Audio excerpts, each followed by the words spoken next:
యెహోవా నా కాపరి. 23వ దావీదు కీర్తన, ప్రాముఖ్యమైన కీర్తన. బైబిల్ తెలియని వారికి కూడా ఈ వాక్య భాగము తెలిసే ఉంటుంది. బైబిల్లోని వేరే గ్రంథాలు చదవకపోయినా 23వ దావీదు కీర్తన మట్టుకు చదువుకొని పోయే క్రైస్తవులు ఎంతోమంది. ఇంత మంచి వాక్య భాగం ఉన్నప్పుడు నిన్ను ఎవరైనా గొర్రె అంటే ఎందుకు కోపం వస్తుందో నాకు తెలియడం లేదు. కాపరి, గొర్రె కాన్సెప్ట్ ఇచ్చింది తెచ్చింది మన దేవుడు కదా.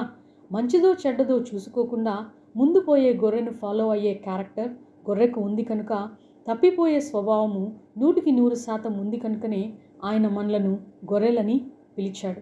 కానీ ఆయన కాపరితత్వాన్ని అంగీకరించిన తర్వాత, ఆయన ఫాలోవర్గా అయిన తర్వాత నీకు మిగిలిన గొర్రెల వలె తప్పిపోయే స్వభావాన్ని కోల్పోతావు. నువ్వు నిజంగా ఆయన ఫాలోవర్ అయితే.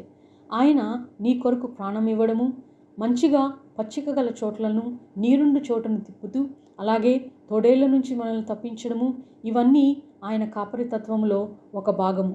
అలా అయితే నన్ను ఎవరైనా గొర్రె అంటే పడాలనా అని నీవు అడిగితే 100% పడాల్సిందే.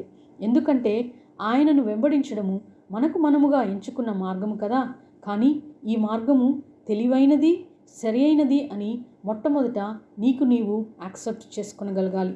అలా అయితే నన్ను ఎవరైనా గొర్రె అంటే ఎలా రెస్పాండ్ అవ్వాలి అని నీవు అడిగితే నీకు హెల్ప్ఫుల్గా నేను ఒక మాట చెప్పగలను. ఆయన సిలువ మానులో ఉన్నప్పుడు వీరు ఏమి చేస్తున్నారో వీరికి తెలియదు అని అంటారు కదా. అలానే నిన్ను అంటున్న వాళ్ళని చూసి వీరు ఏం మాట్లాడుతున్నారో వీళ్ళకి తెలియదు అనుకొని వెళ్ళిపో. ఎందుకంటే యెహోవా నా కాపరి అని 1000 సార్లు చెప్పిన నీకే కాపరి, గొర్రె కాన్సెప్ట్ ఇంతవరకు అర్థం కాలేదంటే బుద్ధి లేని గొర్రెలను ఫాలో అయ్యే యాక్చువల్ గొర్రెలకు అర్థమవుతుందా?